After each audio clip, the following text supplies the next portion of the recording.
தொடர்ந்து இந்த தருணத்திற்கான தலைப்புச் செய்திகளை நாம் பார்க்கலாம். ஜனநாயகன் படத்திற்கு சான்றிதழ் வழங்க உத்தரவிட்ட தனி நீதிபதியின் உத்தரவுக்கு தடை. காலையில் நடந்த விசாரணையின் முடிவில் ஜனநாயகன் படத்திற்கு தணிக்கை சான்றிதழ் வழங்க கோரி தனி நீதிபதி உத்தரவு.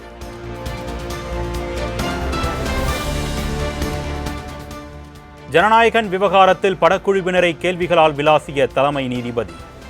ரிலீஸ் தேதியை ஏற்கனவே அறிவித்து விட்டீர்கள் என்பதற்காக உங்கள் விருப்பத்திற்கு ஏற்ப செயல்பட வேண்டுமா என்று கேள்வி. சிவகார்த்திகேயன் நடித்துள்ள பராசக்தி திரைப்படத்திற்கு UA சான்றிதழ் வழங்கியது தணிக்கை வாரியம். ஜனநாயகன் படம் வெளியாகாத நிலையில் பராசக்தி படத்திற்கு கூடுதல் திரையரங்குகள் கிடைக்க வாய்ப்பு.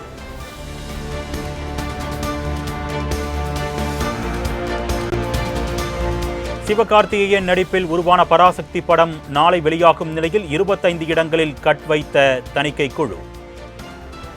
ஹிந்தி அரக்கி ஹிந்தியின் கனவை அழித்தது என்கின்ற வசனத்தை நீக்கியும் தணிக்கை குழு அதிரடி.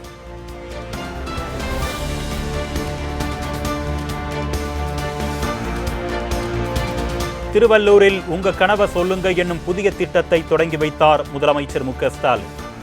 மக்களின் கனவை கேட்டறிந்து நிறைவேற்றினார்.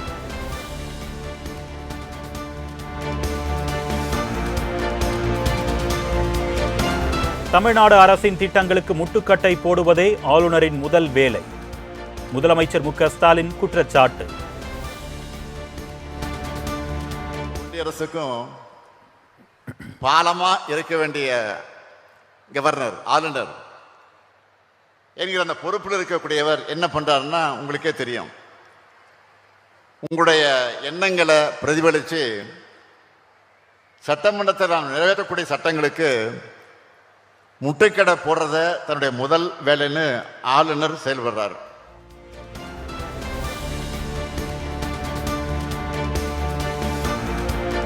அதிமுக ஆட்சியில் முதலீட்டாளர்கள் ஓட்டம் பிடித்ததாக முதலமைச்சர் மு.க. ஸ்டாலின் விமர்சனம். திமுக ஆட்சி அமைந்த பிறகு 10 லட்சம் கோடி ரூபாய் முதலீடு ஈர்க்கப்பட்டிருப்பதாக பெருமிதம். தமிழ்நாட்டுக்கு வரணும்னு சொன்னால பல தொழில் நிறுவனங்கள் பின்னங்கால் பிடரில் அடிபட்டு தலைதறிக்க ஓடுனாங்க. ஆனால் நம்ம திராவிட மாடல் ஆட்சியில் 10 லட்சம் கோடி ரூபாய் மதிப்பிலான முதலீடுகளை நாம் ஈர்த்திருக்கிறோம்.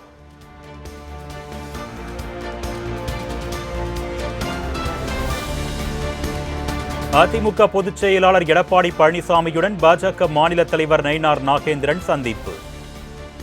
டெல்லியில் அமித்ஷாவை எடப்பாடி பழனிசாமி சந்தித்து பேசிய நிலையில் கூட்டணி குறித்து முக்கிய ஆலோசனை.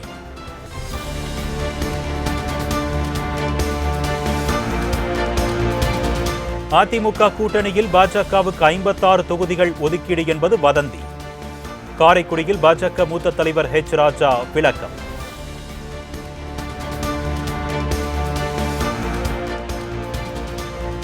இதுல வர்ற வதந்திகளுக்கெல்லாம் நீங்க இங்க பாருங்க, நான் கொடுக்குறேன்னா நான் கொடுத்தேன்னு சொல்லுவேன். யாரோ ஒருத்தர் சோசியல் மீடியாவில் போடுறாருன்னா எத்தனையோ போடுறாரு ஸ்டாலின் குடும்பத்தை பற்றி, அதெல்லாம் ஸ்டாலின்கிட்ட போய் கேட்பீங்களா?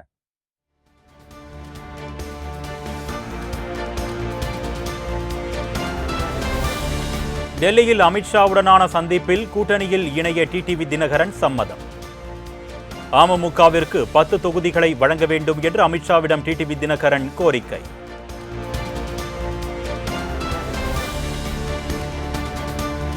அதிமுக சார்பில் 2026 தேர்தலில் போட்டியிட விருப்ப மனு அளித்தோருக்கு நேர்காணல் தொடக்கம். சேலம், ஈரோடு, கரூர், திண்டுக்கல் மாவட்டங்களில் போட்டியிட விரும்புவோரிடம் எடப்பாடி பழனிசாமி நேர்காணல். 2026 தேர்தலில் உட்கட்சி பூசல் இல்லாமல் அனைவரும் ஒருங்கிணைந்து பணியாற்றி அதிமுக வெற்றியை உறுதி செய்திட வேண்டும். அதிமுக வேட்பாளர்கள் நேர்காணலில் நிர்வாகிகளுக்கு எடப்பாடி பழனிசாமி உத்தரவு.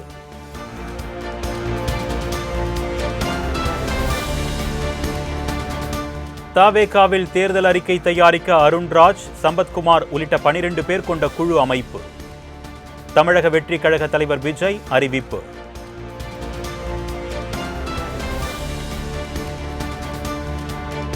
திருமாவளவன் உள்ள திமுக கூட்டணியில் இடம்பெறுவீர்களா என்று கேள்வி எழுப்பிய செய்தியாளர்கள். அரசியலில் எதுவும் நடக்கலாம் என்றும் கூட்டணி குறித்து விரைவில் அறிவிப்பு வெளியாகும் என்றும் பாமக நிறுவனர் ராமதாஸ் பேட்டி.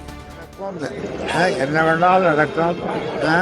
எதிர்பாராத விதமாக எல்லாமே நடக்கும். எதுவும் நடக்காதுன்னு சொல்ல முடியாது அரசியல்ல.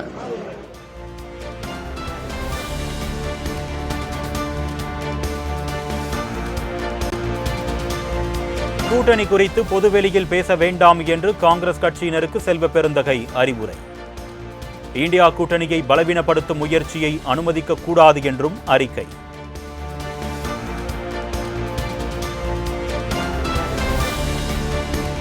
அதிமுக பொதுச் செயலாளராக இபிஎஸ் தேர்வானதற்கு எதிரான மேல்முறையீட்டு வழக்கு தள்ளுபடி. சூரியமூர்த்தி என்பவர் தாக்கல் செய்த மேல்முறையீட்டு மனுவை தள்ளுபடி செய்து உச்சநீதிமன்றம் உத்தரவு.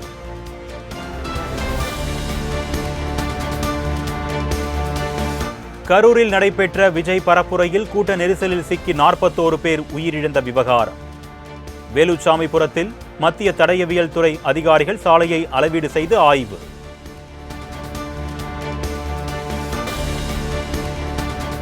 தஞ்சாவூர் சாஸ்திரா பல்கலைக்கழகம் ஆக்கிரமித்துள்ள 33 ஏக்கர் அரசு நிலத்தை 4 வாரத்திற்குள் மீட்க வேண்டும். சென்னை உயர்நீதிமன்றம் அதிரடி உத்தரவு.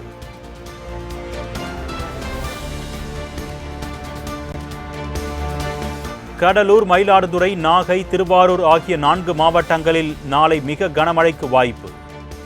சென்னை, திருவள்ளூர், காஞ்சிபுரம், செங்கல்பட்டு உள்ளிட்ட 10 மாவட்டங்களில் கனமழை பெய்யக்கூடும் என்று சென்னை வானிலை ஆய்வு மையம் கணிப்பு. பொங்கல் பண்டிகையை முன்னிட்டு சென்னை கிளாம்பாக்கத்தில் இருந்து சிறப்பு பேருந்துகள் இயக்கம்.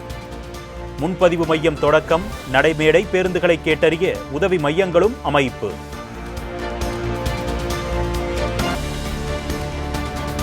இரண்டாயிரத்து 26ஆம் ஆண்டின் முதல் நாடாளுமன்ற கூட்டத்தொடர் வரும் 28ஆம் தேதி கூடுகிறது. 2026-2027ஆம் நிதியாண்டிற்கான பட்ஜெட் பிப்ரவரி 1ஆம் தேதி தாக்கல் செய்யப்படும் என தகவல்.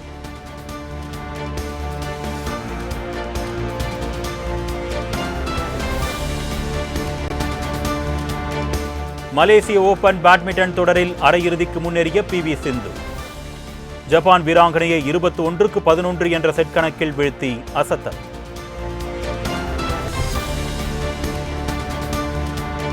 சென்னையில் ஆபரண தங்கத்தின் விலை சவரனுக்கு 500 ரூபாய் உயர்வு.